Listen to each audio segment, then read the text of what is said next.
Alright, so guys, welcome to the very first seri di 2021 di akun @dtheodric, akun gue sendiri, yaitu konten atau seri konten yang bernama Learn With Me. Itu dimana seri konten ini gue akan publish video-video tentang gue sharing tentang apapun, pengalaman atau pengetahuan atau apapun yang gua miliki saat ini di dunia konten, termasuk nge-sharing tentang proses gua bikin konten mungkin ya di future episodes. So in this very first episode, gua mau uh, sharing tentang content writing for financial influencers. But stop dulu. Konten ini gue buat waktu itu untuk sharing di salah satu platform namanya ID Melek Financial. Di sana gue diminta untuk nge-sharing tentang teknis content writing, tapi karena untuk orang-orang yang mau bikin konten untuk finansial, mereka tuh bakal kontennya gue arahin untuk ke financial. But di konten ini gue bakal ngajarin tentang step-step yang gue rasa penting untuk bisa nulis konten. Itu termasuk sedikit tentang personal branding, termasuk dengan planning dan lain-lain gitu. So ada banyak banget hal-hal yang mau gue sharing di sini gitu. So why don't we just proceed? And so in today's agenda akan ada introduction, content writing, case study dan Q&A waktu itu. Tapi di sini kayaknya nggak ada Q&A ya. Kalau kalian punya any questions, please do leave anything di kolom komentar. Okay? So let's get to it. And so I think I'm gonna skip the introduction. Kalian perlu introduction nggak? Masalah ya, kita langsung aja. So, what is about content writing?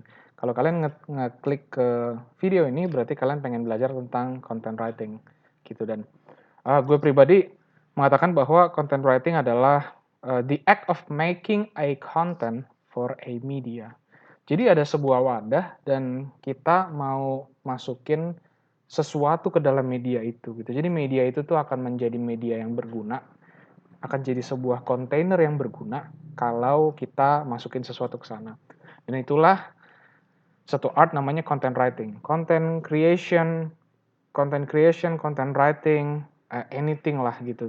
Itu adalah term-term yang sedikit berbeda tapi biasanya digunakan secara bersamaan gitu. Dan kalau di sini gue define bahwa itu mulai atau starting from the concept gitu ya, to execution. Kalau menurut gue, content writing itu nggak cuman sekedar nulis skrip doang, tapi content writing itu harusnya sampai eksekusi akhir gitu. Dan hopefully di video ini bisa nggak cover semua ya, harusnya bisa sih. So, menurut gue content writing itu salah satu cara untuk effective way of marketing, tapi dia nggak melibatkan hard selling. Jadi katakanlah kalau lu mau promosi sesuatu gitu ya, tapi nggak pengen orang tuh nggak pengen ketahuan banget kalau lu tuh ngejual. Contohnya kayak, halo guys, aku jual gini gini gini gitu. Orang kan kadang-kadang nggak suka langsung ditawarin gitu ya. Kayak mereka kalau ditawarin suka no. Kita bisa menggunakan content writing untuk marketing.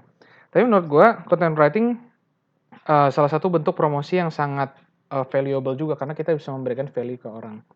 Nah di sini di episode pertama ini, content writing ini akan lebih fokus kepada bagaimana kita ngebuat konten termasuk planningnya gitu ya. Lebih ke arah strategi dan teknisnya gitu. Untuk masalah desain, gue akan masukin mungkin di episode berikutnya seperti itu. So ada 4 tahapan yang gue merasa bahwa harus dipenuhi di content writing ini. Yang pertama adalah define your target market or audience. Yang kedua adalah find out their needs. Yang ketiga, choose suitable media. Dan yang keempat, show your persona. Apa itu persona nanti kita belajar. Dan juga 5, write a plan. Dan yang keenam, tentu execute and revise. So, kalau dari sini kita udah tahu, kita udah bisa lihat bahwa ketika kita mau ngebuat konten atau kita mau nulis konten, salah satu hal yang penting adalah mulai dari strategi sebelum membuat konten tersebut, all the way sampai akhir yaitu eksekusi. Jadi kita pikirin nih bahwa konten yang hanya di plan aja dan tidak pernah dieksekusi itu berarti ya sia-sia kan ya gitu. Jadi kita benar-benar menstrategikan gimana kita semua nih bisa ngebuat konten, kayak gitu. So, mari kita ke step 1. Define your target market or audience, gitu. Ada beberapa keywords, gitu. Siapa yang jadi target market kita? Ini cara memahaminya begini. Sadar nggak sih kalau setiap konten, entah itu video, tips, dan lain-lain, itu tuh cocok nggak cocok sama semua orang, gitu. Ada orang-orang yang seneng video prank, gitu. Ada yang seneng video joget-joget. Ada yang nggak seneng video seperti itu. Mungkin senengnya lebih ke arah konten yang edukatif seperti itu. Ada yang senang nonton video review film gitu. Ada yang nggak terlalu seneng gitu. Jadi setiap konten itu punya targetnya. Kepada siapa konten ini diberikan gitu. Yang pertama, sebelum kita bikin konten, kita harus tahu konten kita ini ditujukan untuk siapa. Ada beberapa hal yang bisa kita pertimbangkan sama-sama, yaitu pertimbangan juga who are our audiences, uh, what are their daily works. Mereka kerjanya apa?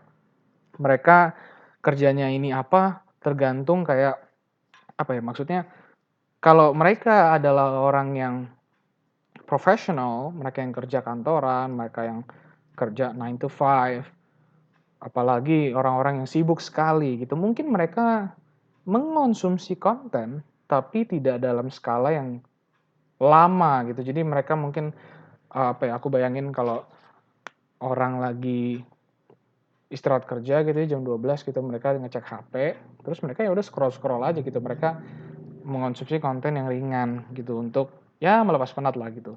Jadinya Jadinya kita tahu dong bahwa orang-orang seperti itu tuh cocok untuk diberikan konten yang ringan gitu. Kalau mau kasih video ya kurang dari semenit atau bahkan sependek mungkin. Atau kalau dari kontennya yang tulisan gitu ya, kita kasih tulisan yang tidak terlalu panjang gitu. Berbeda audiens akan sangat berbeda gitu. Jadi ada banyak sekali cara untuk kita mengenali audiens sih. Jadi kita harus benar-benar tahu gitu. Paling enggak Paling enggak kalau kita nggak tahu konten kita ini mau buat siapa gitu, harusnya kita tahu, kita mau ngasih konten ini untuk siapa, karena target audiens kita ini akan menentukan kita tuh mau kemana gitu nanti. Oke, dan step 2, find out their needs. Ketika kita udah netapin target atau siapa yang akan jadi audiens kita harus cari tahu dia tuh butuhnya tuh konten apa gitu. Kalau dalam, kasus ini waktu gue sharing waktu itu tentang finansial, gue bertanya pada mereka gitu, apa yang sebenarnya kalian tahu nggak sih apa yang sebenarnya orang-orang butuhkan tentang financial gitu? Apakah saat ini orang sangat butuh direkomendasi saham tertentu gitu, atau mereka butuh tahu cara memilih saham, atau bahkan mungkin mayoritas orang mencari tahu gimana cara buka saham, atau saham itu apa, orang nanya gitu kan. Jadi, kita tuh perlu menawarkan solusi kepada masalah yang tepat gitu.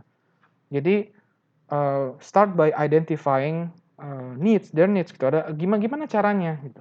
Ada 3 cara yang, gue kasih di sini. Yang pertama, bahkan kita yang udah jadi kreator, kita bisa tanya audiens kita langsung gitu. Kalau di Instagram bisa pakai Instagram Story, pakai poll, atau pakai question and answer. Itu salah satu hal di mana kita menanyakan langsung ke audiens gitu. Dalam kata lain kita berinteraksi dengan audiens. Nomor 2, kita juga bisa browse trends online. Browse trends online.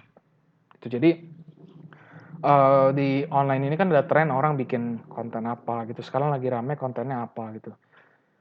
Ini kalau browse trends online ini nggak cuma browsing aja ya orang bikin apa, tapi kita harus juga nyatet gitu ya, orang bikin tipe-tipe apa aja. Jadi kita bisa observe mayoritas orang bikin konten apa, kan konten tuh beragam ya dan banyak banget tipe-tipenya. Kita bisa catat mana aja yang lagi rame.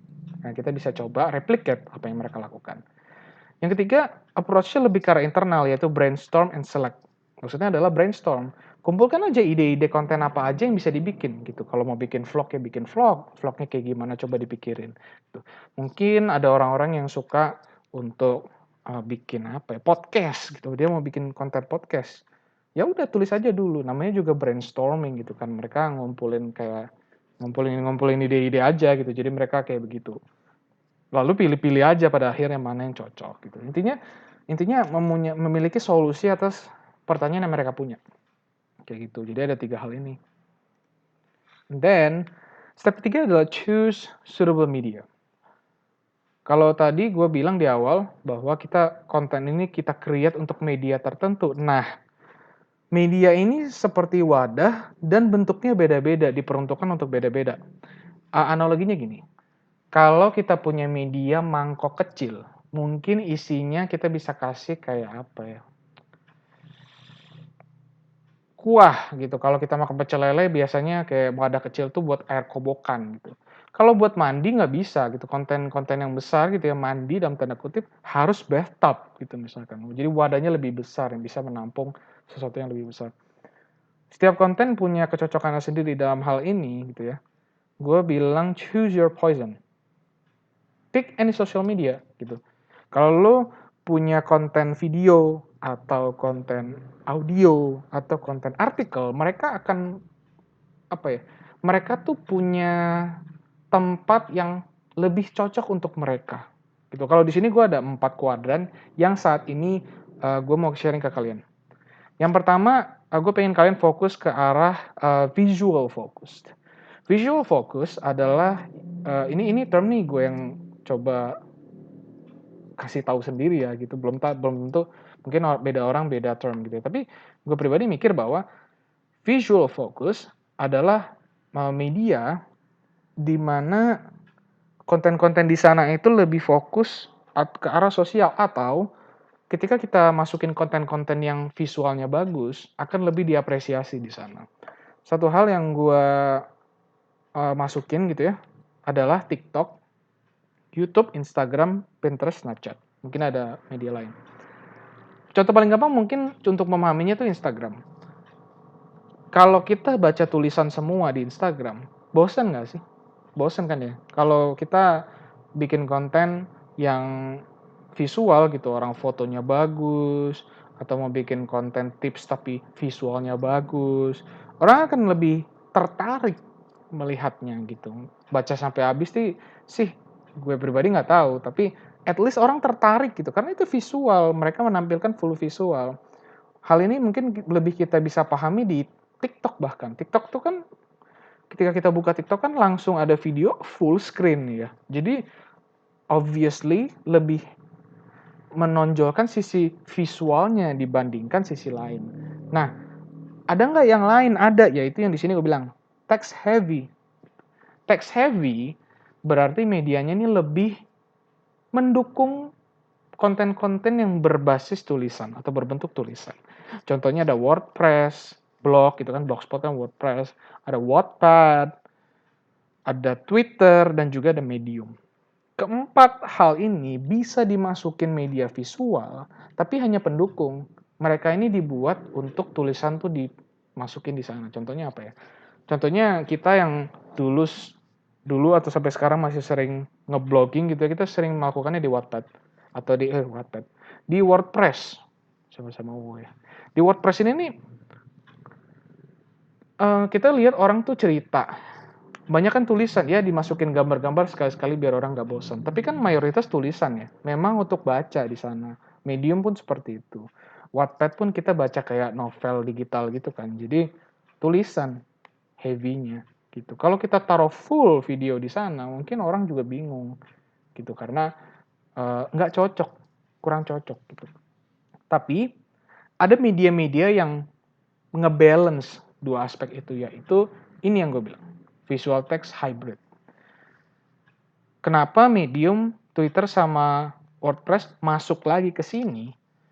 Karena kadang-kadang ada orang yang ngepost konten video aja di sana gitu, atau mereka lebih fokus tutorial di sana, tapi gue tetap nggak rekomen.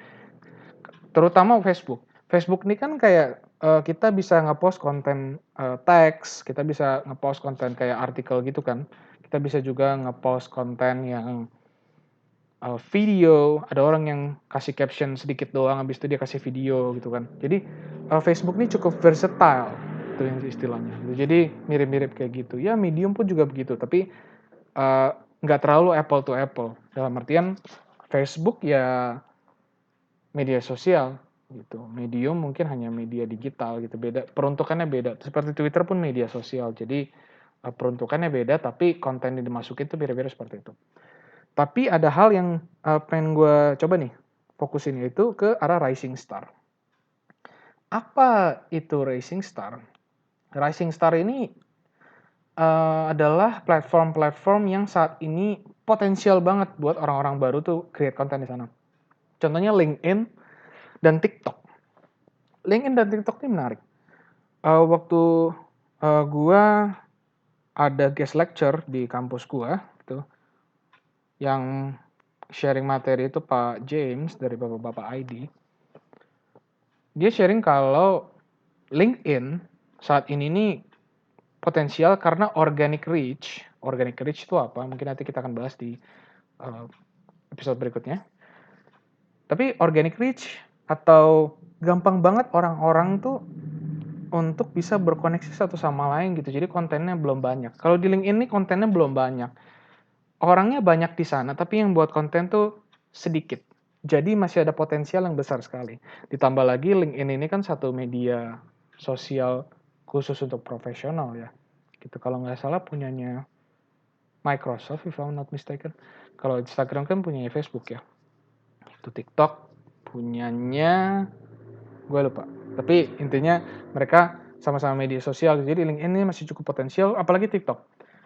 TikTok nih menarik. Gue pengen bikin satu video khusus untuk ngebahas TikTok. Tapi anyway, TikTok nih mudah sekali untuk orang tuh masuk page yang dalam tanda kutip terkenal atau FYP. Tuh, jadi dua media sosial ini cocok. Tapi kita bebas memilih ini gitu, memilih media gitu. Di sini ada dua tips yang mau gue kasih. Yaitu pertama, lu harus belajar how they work.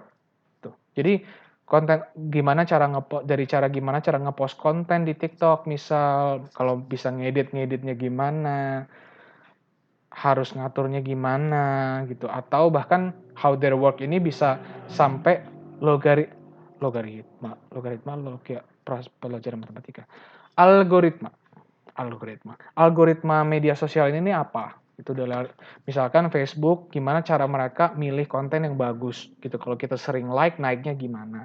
Gitu. Jadi setiap media sosial ini punya cara untuk mereka tuh nge-up atau naikin konten yang menarik bagi orang-orang. Jadi begitu caranya. Dan yang kedua adalah see if any medium suits your needs and content forms. Jadi setelah kita belajar tentang platform itu, cari aja ada nggak sih medium yang pas untuk konten kita gitu. Kalaupun konten kita nggak cocok sama medium tertentu, mungkin kita bisa create konten baru. Jadi harusnya semua konten tuh bisa kita masukin kontennya, cuman tergantung tujuannya untuk apa. Next, show persona. Persona nih penting seperti personal branding yang kita tunjukkan ke orang.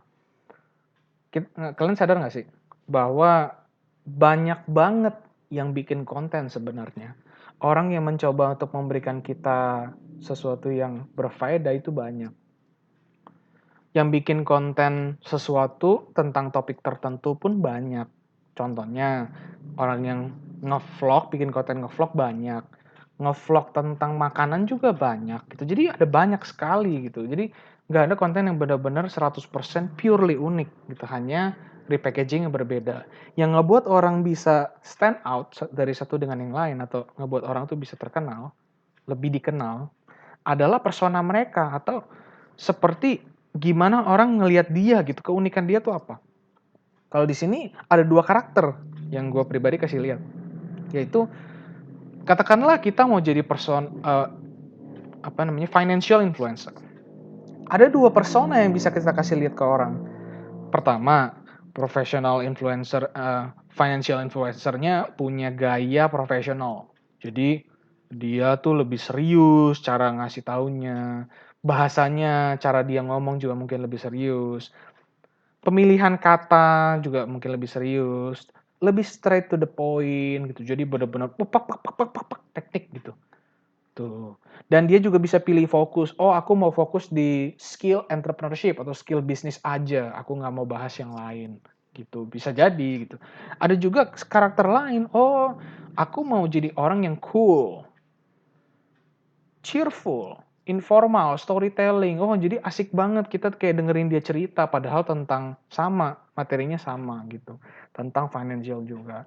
Namun mungkin untuk memperkuat brandingnya lebih ke daily financial needs gitu. Jadi lebih ke arah di sana kayak gitu. Jadi kita bisa pilih persona apa yang mau kita kasih unjuk ke orang gitu. Dan ada banyak sebenarnya yang bisa kita bahas dari branding. Tapi di sini gue kasih sesuatu intisari dari yang gue pelajari dari kuliah dan juga dari yang banyak dari yang gue amati ke orang-orang. Branding itu ada banyak cara untuk menginterpretasikan branding, tapi ada 4. Yang pertama, branding itu inform customers, memberitahu customer kita, who is the product, what it does, and why they should care. Jadi kayak misalkan nih kita bikin konten. Produk konten kita apa sih? Gitu. Faedahnya apa buat mereka? Gitu. Kenapa mereka harus peduli sama konten lu? Gitu. Branding itu ngebantu lu. Gitu. Personal lu tuh ngebantu lu untuk jadi meaningful gitu istilahnya di mata mereka. Karena kan orang pandangannya beda-beda ya, kesibukan mereka juga beda-beda gitu. Jadi kita harus ngambil attention mereka gitu. Kita harus tinggal di pikiran mereka. Brand resides in the minds of the customer. Kita punya persona supaya orang tuh bisa nginget kita gitu. Terutama kalau itu tuh top of mind. Jadi kayak brandnya tuh ada di puncak puncak otak mereka. Gimana ya gue ngomongnya? Kayak misalkan nih katakanlah kalau kita bilang influencer makanan gitu ya, vlogger makanan. Tiap orang punya orang yang favorit mereka, orang yang pertama kali muncul di pikiran mereka.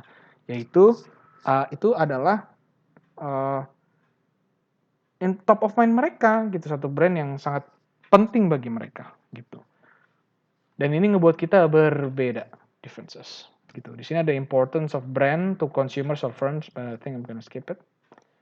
And so tujuannya sebenarnya kita punya persona adalah brand awareness. Jadi gue nggak pengen kita bingung branding, tapi intinya branding ini berguna kalau lu menjadi orang yang unik, punya hal-hal tertentu yang lu push gitu ya untuk orang tahu gitu. Kita bisa ngebuat orang tuh ingat sama kita gitu. Kalau kita nge-push konten yang sama tipenya, gaya ngomongnya sama, keunikan konten kita juga nggak ada, sama-sama aja kayak orang, ya orang pasti lupa dong atau orang susah nginget kita. Tapi kalau kita unik, kita menunjukkan sesuatu keunikan yang cukup berbeda dari orang lain, nggak harus beda banget, tapi sedikit aja beda, orang bisa membedakan kita dari mainstream gitu dan orang bisa ingat kita. Kayak gitu sih. Jadi sesimpel itu branding. Sesimpel itu persona gitu. Dan di sini ada brand positioning, analyze competition, Brantra. I think I'm gonna skip it. I'm gonna share to you guys later about that. But then setelah kita bikin persona, kita nentuin target market, pelajari medium, apa yang kita lakukan ya write and plan. Harus nulis dan ngeplan gitu. Jadi mulai nulis konten dari draft sampai ready to post. Kalau di sini gue ada 8 urutan. Yang pertama adalah gather raw ideas. Gather raw ideas ini maksudnya apa? Jadi pertama-tama kita harus mulai yang namanya brainstorm. Kalau gue pribadi, gue mikir gue mau ngepost konten apa hari ini. Gitu. Atau besok atau 2 hari lagi gue mau ngepost konten apa. Atau kumpulin aja lah semua konten yang pengen gue bikin. Gitu. Kira-kira konten apa yang make sense buat mereka. Gitu. Lalu expand ideas ini. Jadi kan ideas tuh udah kekumpul tuh. Lu kembangin ide ini jadi topik-topik yang fokus gitu. Katakanlah misalnya gini, kalau kita punya ide pengen ngevlog. Oke, gue pengen bikin konten ngevlog, tapi kurang spesifik gitu. Gimana caranya kita ngebikin konten ini nih jadi konten yang jadi gitu. Yaudah, oke, gue mau bikin konten ngevlog, ngevlog kulineran di Malaysia itu katakanlah. Apa Malaysia? Aku nggak tahu. Pokoknya ketikanya katakanlah Malaysia gitu. Oke, nge-vlog konten di Malaysia. Apa yang mau gue shoot gitu? Oh, gue mau nge-vlog di Malaysia kuliner. Kuliner apa? Kuliner kuliner halal gitu ya, kuliner Arab atau bagaimana gitu. Jadi kita punya jadi benar-benar fokus gitu. Jadi ide ini ibarat pisau tumpul yang kita tajemin gitu untuk jadi satu konten yang meaningful bagi orang-orang gitu. Setelah kita punya konten ini, kita ke nomor 3, yaitu choose suitable media. Pilih media yang cocok buat kita tuh buat konten-konten kita gitu. Kalau nge-vlog, contohnya ide kita tadi, tentu lebih baik kita post di Instagram atau Instagram atau YouTube gitu. Karena biasanya kalau orang nge-vlog kan beda lebih dari durasinya kan belasan menit ya gitu, dan Instagram punya fitur untuk video seperti itu namanya IGTV. Kalau YouTube ya memang video apa aja sepanjang apapun, sependek apapun bisa diupload di sana. Mungkin kalau TikTok agak terbatas maksimal 60 detik gitu kan, ada yang 15 detik juga gitu. Jadi pilihlah yang cocok. Tadi kan kita udah belajar ya kan medianya. Lalu nomor 4 yang menarik. Contextualize contents to media. Maksudnya gimana? Jadi setiap media ini kan punya gimana apa ya? Jadi konten yang kita buat kan ini baru tulisan ya. Atau baru tuh kayaknya bentuknya mentah gitu. Jadi kita contextualize gitu. Jadi kita mulai untuk masukin konten tersebut ke media yang kita punya gitu. Contoh, kalau nge-vlog ini mungkin kita mulai untuk nge-vlog, mulai untuk nyimpen data, mulai untuk ngumpulin segala macam hal yang kita butuhkan untuk create satu video gitu, vlog gitu. Entah lagu, entah footage, videonya atau gambar-gambar, shot-shot gitu kan kalau vlog. Kita taruh gitu supaya dalam media yang cocok gitu.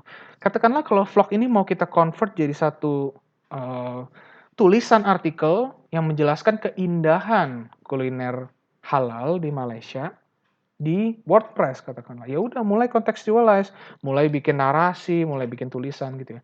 Nanti baru kita fokus ke yang 5. Fokus expand contents on chosen media. Ya udah, kalau tadi cara kita nih yang kita bikin vlog, ya udah berarti vlog ini kita bikin untuk kita mulai tuh edit di Adobe Premiere atau Final Cut Pro gitu atau Sony Vegas gitu. So you can choose any kinds of things to process gitu, dan kamu mulai expand konten itu gitu. Edit sampai selesai kalau video gitu, dan kalau untuk tulisan ditulis sampai selesai gitu. Dan kita akan ke nomor 6, thorough review of finished contents. Istilahnya kayak QC lah, katakanlah QC. Lihat lagi videonya, mungkin ada yang bisa di-improve atau mungkin ada ide-ide lain seperti itu. Dan kita kalau udah oke, final improvement gitu. Mungkin tambahin satu signature seperti lagu atau kita bisa tambahin sesuatu gitu. Kita bisa make sure konten ini udah ready. Biasanya setelah lewat fase ke-7, konten kita udah ready untuk di-upload. Jadi tinggal dimasukin. Kalau di YouTube biasanya di-schedule untuk di-publish. Kalau untuk di Instagram ya kita bisa ngeset untuk post kapan gitu ya. Maksudnya atau kita masukin draft dulu. Setiap media punya caranya. Jadi seperti itu. Nah, di sini gue pakai Kanban board gitu. Nah, di sini kalian bisa bikin gitu. Jadi kalau di sini kalian bisa pause videonya, terus antara screenshot halaman ini gitu, dan mulai untuk bikin workflow kalian gitu. Jadi yang tadi ini di sebelah kiri ini mungkin caranya mungkin buat kalian agak panjang atau terlalu pendek, terserah. Kalian bisa modify sendiri gitu. Suka-suka kalian. Yang penting kita punya alur kerja yang jelas gitu. Jadi dengan alur kerja ini kita bisa pastikan bahwa setiap video atau setiap konten itu jelas kontennya dari mana, kualitasnya bisa kita jaga gitu. Jadi dan yang paling penting kita bisa konsisten karena kita punya alur kerja yang baik gitu. Setiap konten tuh bisa dibikin dengan rutin. Tuh. Seperti itu guys. Dan penting untuk plan. Kalau tadi kan kita bilang write and plan ya. Di sini plan gitu. Kita bisa nge-plan juga kapan kita mau ngepost, dan planning ini nggak termasuk apa ya, nggak cuman tentang planning kapan mau ngepost, tapi planning kapan mau nyiapin gitu. Contoh katakanlah, misalkan nih kita punya waktu seminggu untuk nyiapin konten. Di sini gue pakai satu contoh, oke katakanlah mau ngepost konten hari Minggu, ya udah hari Seninnya gue plan next konten mau apa, kira-kira mau bikin konten vlog apa-apa. Nomor 2, besoknya gue mulai ideation, fixation gitu, gue mulai nyiapin ide, mulai nge-sketch gitu ya, atau nyatet-nyatet. Udah deh, besoknya lagi hari Rabu, itu gue mulai first draft, atau hand over to design team, kalau bukan kita yang desain. Kalau kita yang desain sendiri ya, desain sendiri dong. Dan 4, kita fixation hari Kamis, kita upload to platform. Hari Jumat gue udah upload, bahkan bukan hari Minggu, bahkan mungkin hari Minggunya dia istirahat kali ya. Hari Jumat gitu udah mulai post konten, engage with people, review, dan lalu hari Sabtunya mulai review konten, performance-nya seperti apa, dan feedback. Next post harusnya diperbaiki seperti apa. Jadi rutin tuh. Setiap konten tuh ada continuous improvement-nya. Jadi setiap konten tuh ada hal-hal baru yang kita tambahin seperti itu. Mantap guys. Ada beberapa tools yang bisa kita pakai gitu, antara Asana, Notion, Google Calendar, Padlet, dan lain-lain gitu. Kalian bisa pelajari tools apapun yang kalian butuhkan untuk bisa membuat konten. Seperti itu. Nah, step 6. Execute and revise. The important thing is to execute your plan and then step back to ponder on our contents. Eksekusi itu paling penting guys. Jadi kita perlu eksekusi ya, dalam arti kalau konten itu adalah ngeplan, nulis konten, dan posting. Sampai orang lihat gitu. Baru setelah itu kita bisa revisi konten kita gitu. Kita bisa refleksikan dari konten kita nih apa yang lagi kurang gitu. Gimana cara kita mau jadi content creator atau content writer yang hebat gitu kalau kita aja nggak pernah belajar dari kesalahan kita. Kita nggak pernah tahu konten kita tuh bagus apa enggak gitu. Bagusnya di mana, salahnya di mana. Jadi execute dan revise gitu. Did people get the message? Kita apakah orang nangkep tujuan kita sharing konten itu? Apakah mereka terbantu? Gitu kan? Apakah ada yang bisa kita bantu lagi? Gitu. Jadi execute and revise. Jadi nggak susah-susah banget gitu. Nah di sini gue mau ngasih case study satu akun yang gue senang, yaitu Bapak 2ID atau Bapak-Bapak ID, yaitu finance focus creator. Personanya bapak-bapak. Maksudnya persona bapak-bapak itu seperti apa? Nah, bagi kita yang belum follow, mungkin kalian boleh follow gitu ya. Gue rekomen sih. Jadi buat kita yang udah follow, kita tahu bahwa bapak-bapak ID ini sebenarnya adalah sharing tentang financial content atau apa ya? Bukan kecerdasan finansial ya, tapi ya biar orang bisa belajar tentang saham ya. Terutama tentang saham gitu. Jadi orang bisa paham tentang saham gitu. Tapi akhir-akhir ini kontennya semakin beragam gitu ya, untuk memfasilitasi demografi konten mereka yang semakin besar. Jadi ini gue udah masukin beberapa konten tuh. Rekomendasi saham di sini, ada di sini kita tebak-tebakan lucu gitu. Ada ini tips-tips hidup gitu. Ini juga tips-tips hidup gitu. Jadi karena kontennya beragam banget tapi utamanya tentang finance. Dan di sini gue mencoba untuk ngedissect atau ngebedah bapak-bapak ID ini apa? Elemen-elemen yang ada di bapak-bapak ini apa? Contohnya, purpose. Purpose utamanya adalah untuk educate people about finance, terutama untuk stocks, melalui komunitas. Jadi bapak-bapak ID ini punya satu komunitas pengikut mereka yang saling ngebantu satu sama lain juga gitu, dan sering banget kayak saling diskusi juga gitu. Dan people identified needs yang gue coba tulis adalah orang yang mau tips financial tapi mereka nggak tahu dari mana gitu. Jadi mereka pengen belajar tentang cara milih saham, cara baca laporan keuangan maybe. Tapi mereka nggak tahu harus belajar dari mana. Belajar accounting tuh susah gitu. Kayak buat mereka apaan sih? Aku udah kerja gitu, udah bapak-bapak, udah nggak ada waktu buat belajar yang susah-susah gitu. Ya semi gaptek sih kadang, tapi nggak harus semi gaptek juga. Kayak orang yang nggak punya waktu lah gitu. Dan targetnya awalnya itu untuk orang yang di atas 20 tahun, 25 tahun, di bawah 40. Jadi bapak-bapak muda kalau kata Pak James. Tetapi akhir-akhir ini semakin mereka terkenal, demografi penikmat konten mereka tuh semakin besar karena popularitas mereka. Tapi awal-awalnya memang targetnya untuk bapak-bapak muda. Kontennya banyak, ada edukatif, ada icebreaker, ada daily life tips, ada brief news. Frekuensi ngepost kadang-kadang 1-3 post per day gitu. Jadi nggak cuma 1 post per day, mereka 3 kali ngepost. Dan mereka ngepost randomly, nggak randomly juga sih, tapi pokoknya di prime time. Misalkan kalau orang kerja aktifnya di jam 7 sampai jam 11. Ya udah mereka akan ngepost 3 konten di jam 7 sampai jam 11 gitu. Jadi nggak kepatok kayak kalau 3 kali sehari itu jam 8, terus berikutnya jam 4, terus berikutnya jam 11 tuh. 8 jam sekali konten. Nggak gitu, jadi ngepostnya pas orang lihat aja. Di dalamnya ada 6 leaders, ada 6 otak yang ngebantu mereka untuk bikin konten, tapi lately bapak-bapak ID mulai ngerekrut tim tambahan yang berarti mereka punya lebih banyak otak lagi untuk bikin konten. Gitu. Personanya bapak-bapak. Sebenarnya gue juga nggak ngerti persona bapak-bapak ini seperti apa, tapi sepertinya di Indonesia terciptalah stereotipe bapak-bapak ini joknya receh, atau ya gaya bapak-bapak kalian ngerti lah ya. Jadi funny light jokes, light tips, thought provoking, informal language gitu. Jadi nyantai, seru-seruan gitu. Fokusnya di Instagram sih saat ini, tapi katanya sih plan expansion to TikTok.